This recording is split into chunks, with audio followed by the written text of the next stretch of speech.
Guys, what is up? What's going on out there today? Brent Abel here, webtennis.com. That's wrong. Well, that's right. But actually, this is the series, The Tennis Mindset Project, another episode of that. Today's title is The Reality of Court 17. And speaking about realities, today's message is, for those of you who really want to become a better tennis player. And I want to start off before we get into the reality of Court 17 and what that means is that if you're serious about becoming a better player, what I want you to be thinking about is less about, well, I want to become better than that guy, or I want to become, at least as good as this guy, or I want a different rating label, right? An ITF label or an NTRP label, whatever it is. What's worked best for me, because I used to make the mistake of thinking to myself, well, I'm going to go out there and work on my game because I want to beat so and so, or I want to be, one of the top players in my age group.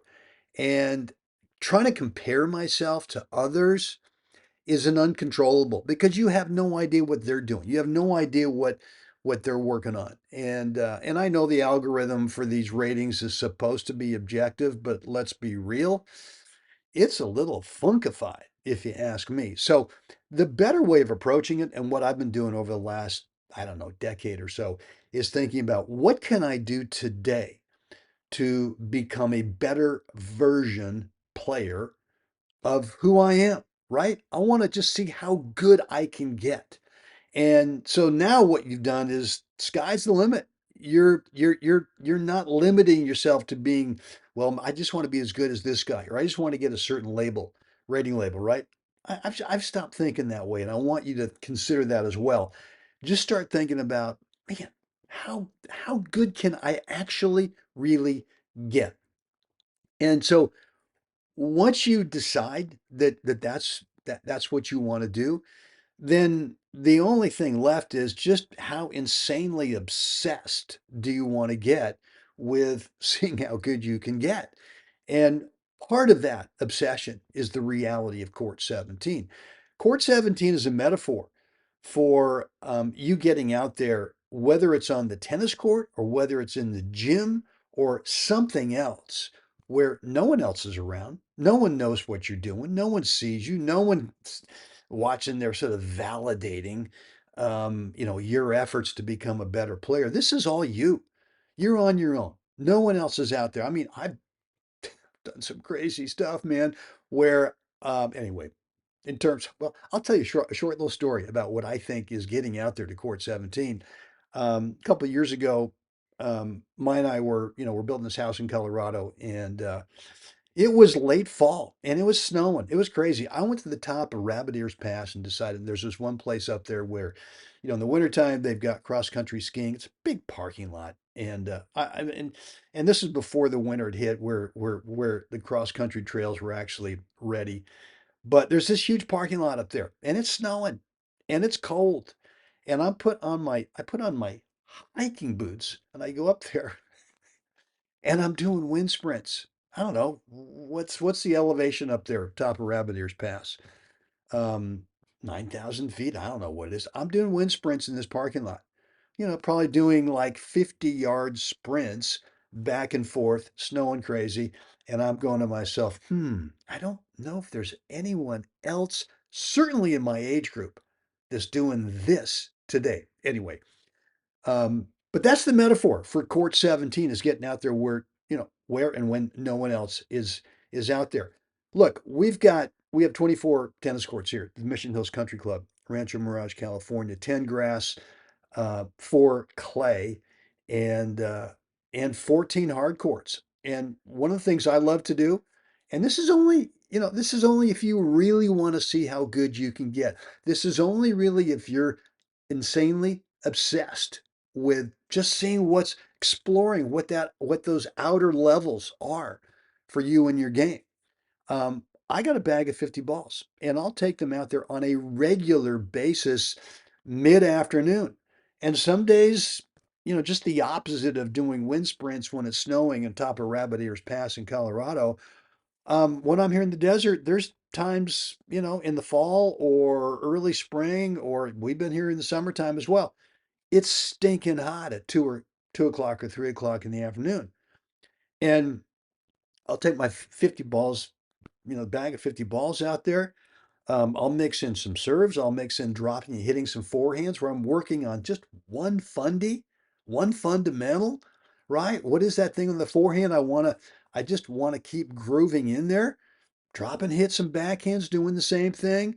Once I'm done with the 50, the ball's in their side, sprint over there. Just run with the empty bag, got the phone on, music's going. Um, no one else is out there. No one else is crazy enough to be out there doing this stuff, right?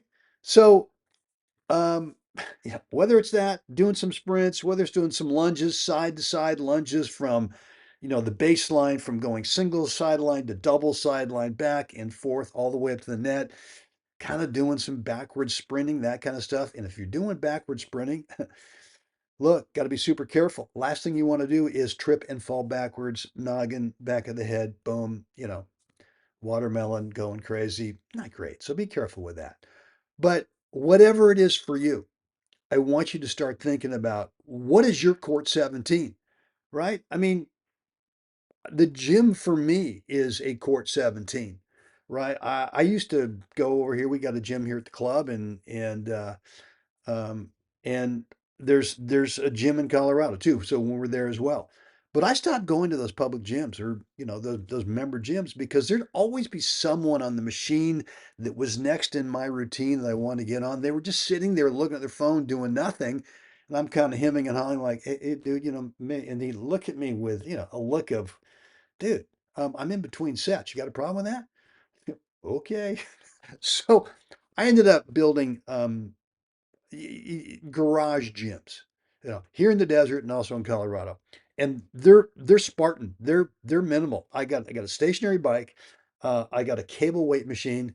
I got a kettlebell. I got a couple kettlebells. What else have I got in there? I've got a step up box. I got a TV there, right? I got Tennis Channel going. And look, I don't need much, but I know I can go in there whenever I want. I know that no one else is going to be in there, right? And so I don't know. This message is for those of you who just want to explore the outer limits of how good you can become as a player without comparing yourself to anybody else, or without thinking about it in terms of a rating label that you want to get to, that next rating label as validation. Look, if you do the Court 17 stuff on a regular basis, and for me, it's darn near every day I'm doing something that is a Court 17 effort. That's part of my obsession of seeing how good I can get. If you start doing that on a regular basis and you've got the kitchen right, if you don't have the kitchen right, then Court 17's off the deal. It doesn't really work. You can't outwork a really crappy kitchen, right? So let's just assume that you got the kitchen right. But assuming that, and that you're doing court 17 on a real regular basis, and you're getting out in the court, and maybe you're playing some single sets, or you're playing some doubles matches, or even doing some drilling. And for me, my routine is I like to get out in the morning. And whether it's a match, whether it's a drill session, whether it's just playing points, not keeping score, one guy serves for 10, 12, 15 minutes, short little 2-minute break. Then the other guy serves and just play points, deuce, add back and forth without keeping score, whatever it is. Then come back after that session, whatever it is, either matches or drills or that thing I just described, um, shove in a lot of great protein. Let's start the repair process going, the recovery process right away, and and then go back out in the afternoon. At least for me, I go back out in the afternoon. That's my court 17 time. So look,